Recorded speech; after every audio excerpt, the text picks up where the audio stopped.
À la une ce soir, le plan d'urgence à Goyave pour lutter contre les algues sargasses. La municipalité et les marins-pêcheurs se sont associés pour faire face à cette évasion. Un repérage est en cours en mer pour mettre en place le dispositif. Les précisions dans ce journal. À 2 semaines de la rentrée des classes, les préparatifs s'accélèrent. Librairies et magasins sont pris d'assaut par les parents pour acheter les fournitures et les livres. Que pensez-vous du coût de cette rentrée? ATV Guadeloupe vous a donné la parole. Une éclipse solaire se produira chez nous lundi 21 août dans l'après-midi. Le disque de la Lune se positionnera devant celui du Soleil. Des précautions sont nécessaires pour contempler le phénomène. Karen Diamin vous donnera les détails ce soir. Coup de projecteur sur l'exposition de robes créoles anciennes. Elle est visible au rez-de-chaussée du musée Saint-Jean-Perse à Pointe-à-Pitre. Des pièces uniques qui ont charmé Linda Kayarsi. Reportage dans cette édition. Bonsoir à tous et merci de nous accueillir chez vous. Elle a traversé la Martinique sans faire de dégâts majeurs. La tempête tropicale Harvey s'éloigne de nos côtes. En début d'après-midi, Météo France a annoncé un retour en vigilance jaune. En mer comme sur terre, la plupart des activités étaient au ralenti. Au plus fort du phénomène, reportage Sandrine Claude. Si elle n'est pas arrivée avec l'effet escompté, la tempête Harvey a tout de même laissé des traces de son passage. Éboulis, cours d'eau en crue ou encore troncs d'arbres sur les chaussées. Comme sur cette portion de route au Gros-Morne où la circulation s'avère risquée. C'est donc spontanément que Daniel et son camarade sont venus dégager le passage. Dès qu'il y a un petit quelque chose, je ne sais pas. J'ai un ami, souvent je lui dis de faire part à la CDM pour qu'ils puissent venir dégager parce que ce n'est pas à nous de faire ça. Mais malheureusement, des choses comme ça, c'est nous sommes les premiers. Les marins-pêcheurs restent, eux, cloués au port. Pas question de prendre le moindre risque tant que les conditions en mer ne se prêtent pas à la navigation. La bonne humeur est tout de même de mise. On attend que le mauvais temps passe. On est là en permanence. Vous le prenez avec philosophie tout de même, hein? Oui. De préparer le repas et puis d'attendre. La journée est déjà presque finie, alors bon, on discute, on est là, on vient regarder s'il n'y a pas trop d'eau dans les embarcations. Roger, lui, fait partie des derniers travailleurs de la mer à sécuriser son embarcation. Dans un premier temps, pas inquiet de l'arrivée de la tempête, il préfère jouer la carte de la sécurité. Comme lui, c'est à ce même quai que plusieurs marins-pêcheurs des communes avoisinantes ont trouvé refuge. Lorsque j'ai écouté le bulletin, j'ai vu qu'il sort auprès de Sainte-Lucie, au nord de Sainte-Lucie. J'ai dit, bon, peut-être qu'ils pourront nous intéresser. Alors, avant qu'il y ait de la pluie, il faut qu'on mette les trucs à l'abri. Olivier, lui, n'a pas hésité à braver la pluie et le vent. Mauvais temps ou pas, une bonne partie de pêche à la ligne n'attend pas. Ce matin, je me promenais, j'observais un petit peu l'eau. Et j'ai vu qu'il y avait des chasses qui se faisaient en surface, donc j'ai décidé d'aller prendre ma canne et voilà, de tenter ma chance en fait. Le temps ne vous freine pas? Non, pas du tout. En attendant un retour complet à la normale, la vie devrait reprendre son cours sur l'île petit à petit.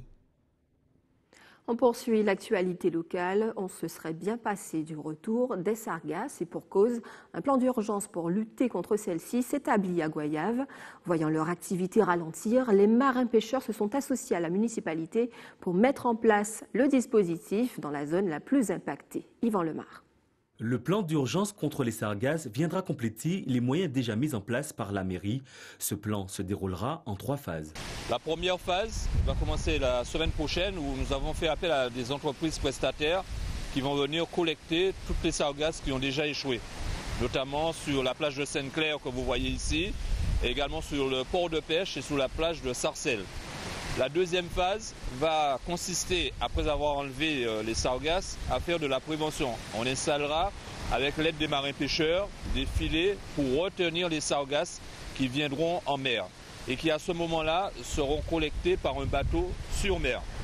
La troisième phase, qui est la plus importante également, avec l'aide des marins-pêcheurs, nous allons lancer une opération de récupération des sargasses qui se trouvent au niveau des fonds marins tout autour des récifs coralliens. Le coût de ce plan est estimé à 200 000 €. Un conseil municipal d'urgence sera convoqué pour définir et inscrire une modification budgétaire. La CANBT et les collectivités régionales et départementales ont été sollicitées, mais la mairie espère surtout une aide de l'État. Une crise aussi grave, j'aurais souhaité que la ministre des Outre-mer vienne en visite en Guadeloupe, puisque nous sommes dans une situation particulière. J'entends des parlementaires dire qu'ils vont faire, mais pour l'instant, lorsque je vois qu'en Bretagne, il y a des pollutions aussi peut-être moins importantes quelquefois, vous avez 2-3 ministres qui arrivent, j'aurais quand même souhaité que la ministre des Outre-mer vienne s'intéresser aux problèmes des Guadeloupéens. Nous sommes sur un problème de santé publique et un problème environnemental. Je voudrais bien voir Mme Annick Girardin en visite officielle en Guadeloupe pour débloquer des moyens. Nous sommes dans l'urgence. Une convention avec les marins-pêcheurs de Goyave, Cap-Esterbello et Petit-Bourg sera signée dans les prochains jours. La première phase de ce plan d'urgence devrait commencer la semaine prochaine. Et en Guyane, la grande saison sèche commence. Elle s'étend de mi-août à mi-novembre. Les températures sont légèrement plus élevées. Les chercheurs de Météo France observent une augmentation d'1 degré des normes de température, conséquence du réchauffement climatique. Le point avec Jonathan Lariot. Après la saison des pluies, c'est au tour de la saison sèche de pointer le bout de son nez. Et qui dit saison sèche dit haute température. La période commence à peine que déjà la chaleur se fait ressentir. Dans les locaux de Météo France, les experts observent l'arrivée de cette nouvelle saison avec attention.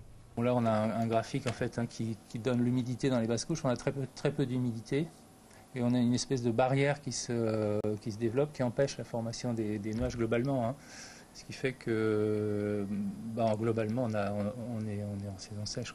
En Guyane, la moyenne sur une année est d'environ 27 degrés, loin de la croyance générale qui amène à croire à un grand pic de chaleur constant. Si certaines périodes sont plus chaudes que d'autres, rien ne paraît alarmant.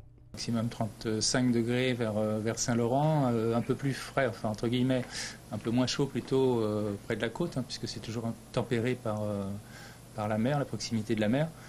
Il faut relativiser parce que par rapport aux conditions de canicule qu'on a parfois en métropole, parfois ça avoisine les 40 degrés. On a parfois des pics de température élevés en Guyane. L'année dernière, par exemple, on a eu un record à Saint-Laurent-du-Maroni de 38 degrés. Et un détail attire l'attention, il s'agit de l'évolution de la température globale. Basée sur les mesures des 70 dernières années de relevé de température, les chercheurs de Météo France ont déterminé que les normes de température ont augmenté de 1 degré. En cause, le phénomène mondial du réchauffement climatique. 1 degré, en termes d'énergie, c'est quand même considérable. Ce réchauffement, il est dû à l'action de l'homme et à la combustion des énergies fossiles. En métropole, c'est à peu près pareil. Ces chiffres sont à peu près équivalents, c'est de l'ordre d'1 degré. Et 1 degré sur une température moyenne de 10-12 degrés, c'est quand même vachement important, c'est pas négligeable. En Guyane, c'est vrai qu'il a fait chaud toute l'année. Alors 1 degré de plus, ma foi, ça semble, disons, on a plus de mal à se le représenter. Mais 1 degré de plus, ça veut dire qu'on a des températures maximales qui peuvent être supérieures à plusieurs degrés aux températures qui étaient observées auparavant. 1 degré en plus, on est loin d'une alerte rouge, mais certains chiffres laissent perplexes. Si aujourd'hui les températures globales sur une année sont de 27 degrés, les chercheurs assurent que de graves conséquences pourraient commencer à se faire ressentir sur notre écosystème si la barre des 29 degrés de température moyenne est franchie. C'est un événement très attendu dans le département. Une éclipse solaire se produira chez nous lundi prochain, 21 août, entre 14h20 et 16h50. Le disque de la Lune se positionnera devant celui du Soleil. Le pourcentage d'obscurité sera de 70%. Mais comment admirer l'éclipse en toute sécurité? Réponse dans ce reportage explicatif. Pour profiter de l'éclipse solaire en toute sécurité, il faut d'abord penser aux lunettes. Regarder le soleil directement peut causer un aveuglement temporaire ou permanent, donc petits et grands doivent obligatoirement s'équiper de lunettes spéciales pour bien se protéger. Attention, les lunettes de soleil ne sont pas suffisantes. Pour ceux qui possèdent un télescope, ne regardez pas directement le soleil sans un filtre UV approprié, sans quoi, même avec des lunettes, c'est très dangereux pour les yeux. Il vous faudra également être prudent sur les routes car du trafic est attendu. Si vous êtes en auto au moment de l'éclipse, il est important de s'arrêter pour l'observer. La distraction, tout comme la conduite avec des lunettes à éclipse, peuvent provoquer des accidents. Enfin, préparez-vous également à la perte de visibilité soudaine sur les routes que risque d'engendrer le phénomène.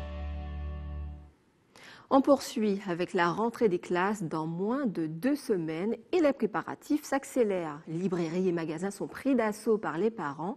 Que pensez-vous du coût de cette rentrée? Vos avis au micro de Linda Kayarsi. Oui, cette année-ci, c'est très coûteux. Pour les maternelles et primaires, ça va. Mais lorsqu'on commence à excéder collège et lycée, ça commence à coûter. Qu'est-ce qui vous coûte? Les fournitures scolaires, les livres? Les fournitures, en fait, plutôt les livres. Hein. Les fournitures passons. Parce que avec l'aide de la CAF, ça peut passer. Mais les livres, c'est très élevé au niveau pour les enfants qui vont au bac pro, tout ça. Oui, je dirais oui, même si mes enfants ne sont plus scolarisés parce qu'ils sont déjà grands. Mais en passant par les rayons, ne serait-ce que pour acheter un stylo, encore un petit carnet, je trouve que ça a évolué depuis. Depuis 10 ans, j'ai laissé les rayons scolaires, ça fait 4-5 ans, mais ça a évolué. Oui, surtout pour la plus grande qui est au lycée. En fait, c'est l'équipement, c'est-à-dire l'ordinateur qui coûte cher. Et pour les petits, ce sont les vêtements. Alors ça va me coûter cher, oui, parce que j'ai une fille qui rentre au lycée, les livres sont plus chers, au niveau fourniture, ça peut aller. Oui, très cher cette année, hein. Oui, très cher, surtout les lycées scolaires, les fournitures et puis les chaussures. Parce que quand les enfants sont grands, les chaussures sont encore plus chères. Alors la rentrée va nous coûter extrêmement cher, je ne sais pas pour mesdames ou pour ma soeur, mais pour moi, la rentrée me coûte très très cher. Même pas en fourniture scolaire, hein, mais c'est plus sur les vêtements, les baskets, ça coûte énormément. Et vous, madame? Exactement comme madame, la même chose. C'est les chaussures, surtout pour les ados, c'est les chaussures et les habits. Oh, ben les petits, ça coûte encore plus cher hein, parce qu'ils regardent la télé, donc maman, je veux ci, je veux ça, donc ils coûtent encore plus cher que les plus grands. Et vous, madame? Ben, moi, j'ai la chance d'avoir une petite fille, donc pour moi, la rentrée, ça sera pas vraiment cher en fait. Parce qu'on a profité de la rue piétonne pour acheter toutes les chaussures et même au niveau des vêtements, ça va. C'est plus compliqué par contre pour trouver des jupes, pour trouver des shorts, parce qu'on a plus de pantalons. Donc la complexité justement, ça sera plus de retrouver des vêtements coquettes, mais sinon dans l'ensemble, ça va. La rentrée est toujours coûteuse, mais ça dépend ce qu'on choisit aussi. Ça dépend, il y a plusieurs choix, on nous laisse le choix dans les librairies ou les supermarchés. Donc c'est à chacun de faire attention. Restez sur ATV Guadeloupe dans un instant. Vous verrez un coup d'œil sur cette exposition de robes créoles anciennes au musée Saint-Jean-Perse de Pointe-à-Pitre. Puis on parlera musique en fin de journal, principalement du Boudjabel. Et je vous le disais en titre, cette exposition de robes créoles anciennes qui rassemble près de 200 pièces uniques. Parmi elles, le costume du dimanche de la mulâtresse Solitude, par exemple. Une exposition visible au rez-de-chaussée du musée Saint-Jean-Perse à Pointe-à-Pitre. Reportage Linda Kayarsi.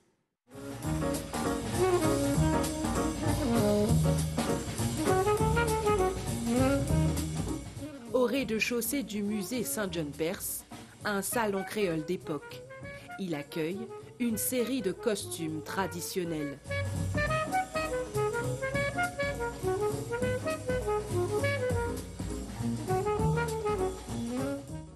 Se côtoie celui de la mulâtresse, le costume d'esclave du dimanche, ou encore la robe Gaulle à queue.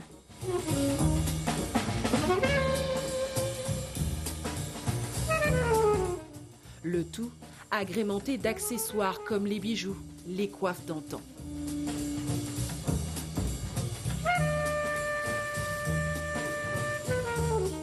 Un de ces costumes date d'ailleurs de 1940, une robe à corps, très ancienne de visiteuse, noire et écrue.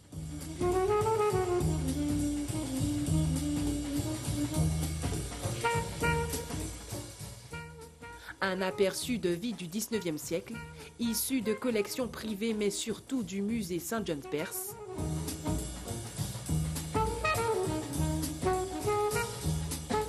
Une immersion au cœur d'un quotidien créole qui vaut le détour.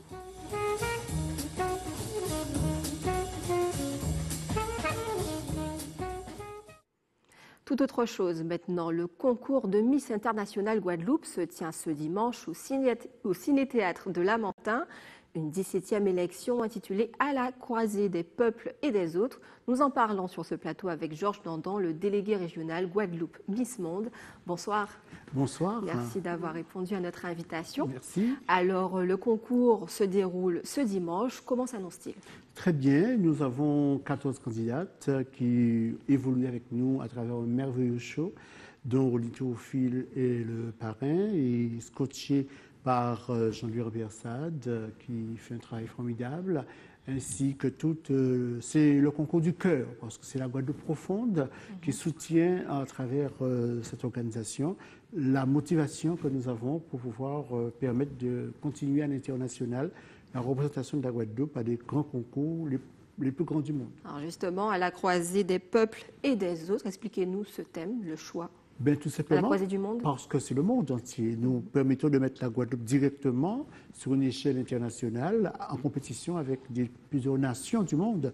Et nous estimons que nous avons le potentiel pour pouvoir y aller. Et nous avons eu, à travers le passé, des candidats qui ont eu des prestations honorables. Et ils auraient fait un autre concours, comme vous savez, qui est sur sur la scène, ils n'ont pas eu cette opportunité. Donc, affirmer en tant que Guadeloupéenne à travers le monde que nous existons, notre culture, notre diversité, et avoir vous voyez le palmarès qu'a eu cette organisation, c'est quelque chose d'honorablement honorifique pour la Guadeloupe. Alors, il y a 14 candidates. Elles sont toutes différentes les unes des autres. Tout à fait. Qu'est-ce qu'il faut pour répondre aux conditions d'une élection internationale? Bien, justement, déjà savoir parler l'anglais, avoir une motivation, avoir l'envie de voyager, parce que c'est des concours qui se passent à l'autre partie du monde, en Asie. Oui. La plupart des concours en Chine, bien souvent. Elle voyage beaucoup. Elle voyage énormément. Donc, savoir d'abord être motivé, avoir l'envie de pouvoir réussir. Et ce n'est pas un concours régional où l'on va en France et on retourne chez soi bredouille. À travers Miss International Guadeloupe, ces candidates que nous formons peut aller à l'international, mais faire plusieurs concours avec nous. C'est-à-dire que l'exemple flagrant est Alex Raboulion, qui a pu remporter plusieurs concours caribéens et internationaux. Et elle donne l'exemplarité aux jeunes filles qui peut dire qu'on peut aussi avoir un potentiel et disputer un concours à ce tel niveau. Vous savez, Miss Monde, c'est 120 nations du monde. Exactement. Et être en compétition avec des grands pays comme le Venezuela, comme la Colombie, comme l'Inde, qui ont 55 ans d'existence. Il faut venir avec un bagage, assez important. Tout à fait. Alors justement, qu'attendez-vous de la prochaine Miss Internationale Guadeloupe? D'avoir un bon classement déjà à Sagna. Je rappelle que c'est la 8e fois consécutive qu'on se retrouve à Sagna. Et de pouvoir porter la Guadeloupe au plus haut niveau, de pouvoir devant un concours diffusé en Mondiovision. Ce n'est pas un concours national qui est diffusé qu'en France. Nous sommes en Mondiovision. À travers le monde, faire connaître le monde, que d'ailleurs, notre deuxième slogan, que nous, c'est Guadeloupe. Nous, c'est Guadeloupe avec nos originalités, nos spécificités. À représenter dans le monde entier. Tout à fait. Moi, je demande à toute la Guadeloupe de venir soutenir ces jeunes filles et d'encourager ce comité qui se bat depuis 17 ans pour faire exister la Guadeloupe. Et je tiens à le préciser, je parle solennellement, chaleureusement, confraternellement à mes compatriotes, qu'il est important de venir soutenir cette manifestation, car l'enjeu est important, car c'est la continuité de l'existence de la Guadeloupe, de donner à la Guadeloupe une identité, malheureusement, qu'on nous donne à travers une autre représentation qui n'est pas la nôtre. Donc il faut avec fermeté venir soutenir cette manifestation et dire que nous, c'est Guadeloupe. Nous, c'est Guadeloupe. Nous existons à travers le monde. Alors justement, à l'instant, vous parliez de concours national et concours international. Voilà. On a Miss Guadeloupe pour Miss France, Miss International Guadeloupe. Voilà. Quel est l'intérêt d'avoir deux concours? Quelle est la différence entre les deux? Justement, c'est qu'à Miss France, il faut dire la vérité, on n'en voit pas les Guadeloupéennes à l'international. Ça a été le cas en 2002 avec Corinne Coman, qui était Guadeloupéenne à Miss en titre, qui n'a jamais fait aucun concours international, ni Miss Monde, ni Miss Univers. L'actuelle dirigeante de Miss Guadeloupe pour Miss France, je ne pourrais pas la nommer, Mademoiselle Bisson, elle était première dauphine de l'actuelle présidente, elle n'allait nulle part. parce qu'il y a un problème, un barrage au niveau de ce comité. Je rappelle qu'il était un comité avant qui avait créé l'écharpe Miss France Outre-mer. Il a fallu attendre 93, Véronique Delacour a pu accéder à aller directement au Miss de la France. Et d'ailleurs, pourquoi attendre 24 ans pour aller directement à Miss Monde alors que nous allons directement chaque année? Oui. Ce que je demande aux Guadeloupéens, qu'ils entendent la voix de cette organisation, qui est une organisation authentiquement guadeloupéenne, made in Guada, comme on dit, de soutenir, et qui ont toujours soutenu. Vous soutenir, et d'ailleurs, comment parvenez-vous à financer un tel concours? Tout simplement par des dons privés, par l'amour, par le cœur, par l'affection, par les Guadeloupéens. Nous donnons, voilà un bel exemple de solidarité, de générosité qui permettent à ces filles, je rappelle qu'on a quand même 17 représentations à travers le monde. Donc nous trouvons à budgétiser ça. Nous ne sommes pas aidés malheureusement. Vous avez vu une collectivité, ne pas la citer, qui a pris tout en charge à un montant exorbitant avec les impôts des Guadeloupéens pour soutenir une élection concurrente. C'est son droit. Mais quand je l'entends prendre position et de dire qu'il faut qu'un seul comité, je dis que ce président doit être formé. Il manque une base. Ne vous encourage pas trop, il manque quelque part une base de formation, sans entrer dans des polémiques stériles, et d'être aussi un président qui écoute toute la Guadeloupe. Nous sommes aussi la Guadeloupe. Nous sommes aussi la Guadeloupe, mais la Guadeloupe qui gagne. Contrairement à la Guadeloupe qui va et qui retourne broderie. Nous avons une exemplarité des résultats qui est très important et encourageant, le palmarès que nous avons. Ah ben justement, justement pour le résultat, par la suite, que deviennent les Miss qui se présentent à Miss International Guadeloupe quand elle représente la Guadeloupe et qu'elle part à Miss Monde, même si elle n'est pas forcément élue Miss Monde, qu'est-ce qu'elle devient après? Eh bien, après, ces jeunes filles poursuivent leur carrière soit par le mannequinat, ou bien tout simplement elles sont repérées par des maisons de couture sur le plan international et être la nouvelle... Et vous les accompagnez dans ce... Non, après notre contrat de nom, elles poursuivent avec dans d'autres créneaux leur avenir. Et ce que je peux souhaiter qu'un jour, on aura une grande maison de mode comme Givenchy, comme Nariti, etc. Et je pense que la Guadeloupe donne à travers un tel challenge, une telle compétition, qu'un séducteur ou un cinéaste important d'Hollywood remarquera un nouveau visage, pourquoi pas lancer sur la scène internationale une Guadeloupéenne. Alors pour revenir à l'élection de dimanche, c'est plus qu'une élection, c'est aussi un véritable show. Il y aura des artistes invités, il y aura quoi? Est-ce que vous pouvez nous détailler un Oui, tout à fait. C'est le show du cœur, en principe. Il y aura des artistes. C'est un show où tout l'amour et la solidarité guadeloupéenne va se jouer. Nous devons respecter le timing de 2h15 pour être en format avec les règlements internationaux. C'est-à-dire que ce n'est pas une élection les concours les plus grands prestigieux du monde nous demandent de respecter le timing de 2h30 de show pour entrer dans le règlement. Rappelez-nous la date de dimanche. C'est dimanche à quelle heure? 20 au Ciné Théâtre du Lamentin de 15h à 17h30. À 17h. Georges Nandan, merci d'avoir répondu C'est moi qui vous remercie. À nos questions. Vous connaissez le Boulagel? Malheureusement non. Non, vous allez découvrir parce qu'on termine justement cette édition en musique au rythme du Boulagel. Un atelier était ouvert au public à la médiathèque de Basse-Terre pour s'initier à cette technique vocale. Un reportage de Karen Diam. On regarde ensemble son reportage. Quand bien même l'état de la recherche ne serait pas consolidé et les origines disputées, le Boulagel s'affiche aujourd'hui au fronton de la musique Groquin. C'était en substance le message de la médiathèque Caraïbe qui a consacré 3 jours à cette expression musicale chère au groupe candidat et à feu Sergius Geoffroy. C'est un atelier qui était sur 3 jours. Le premier jour, c'était sur le rythme. Comment rentrer dans le rythme, comment accéder au rythme. Et ça, nous sommes basés sur des méthodes que nous avons ici à la médiathèque Caraïbe. Le deuxième jour, c'était sur la polyrythmie. Et aujourd'hui, on aborde le boulagel. On parle de ce que nous a révélé, les interviews, les livres qu'on a sur la tradition. Voilà ce qu'on a pu comprendre du boulagel. De cette session, certains participants ont retenu que les vocalisations percussives et les battements de mains et de pieds exigeaient une forme d'organisation pour rendre toute son harmonie. C'est l'harmonie qui est entre le groupe qui chante et la fusion énergétique qu'on a lorsqu'on est dans l'exécution du chant.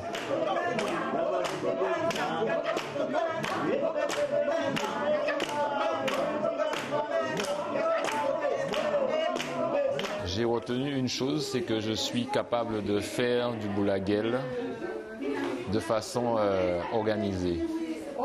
Puisque je sens la vibration dans mon corps, je sens la vibration dans mon corps, mais surtout aussi dans ma partie vocale.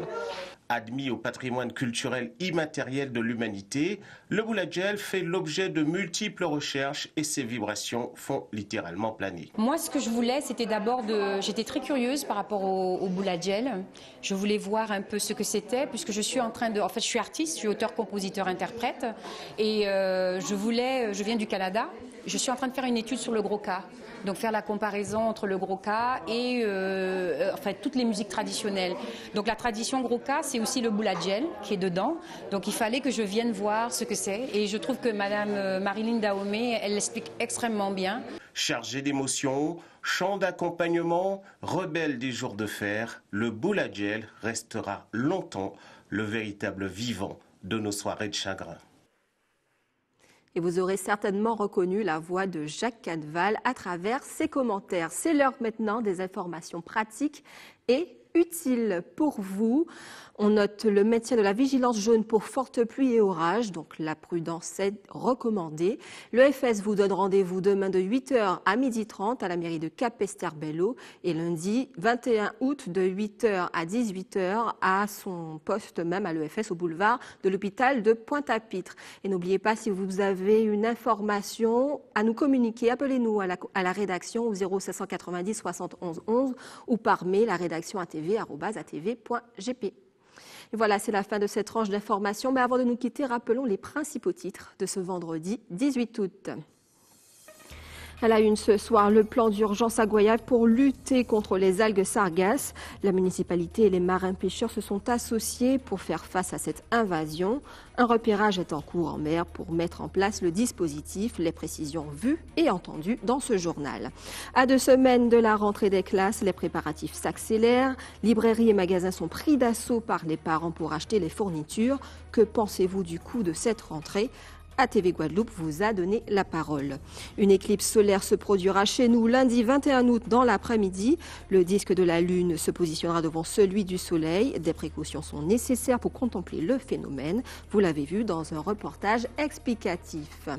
Enfin, coup de projecteur sur l'exposition de robes créoles anciennes. Elle est visible au rez-de-chaussée du musée Saint-Jean-Perse à Pointe-à-Pitre. Des pièces uniques qui ont charmé Linda Kayarsi. Son reportage vu dans cette édition.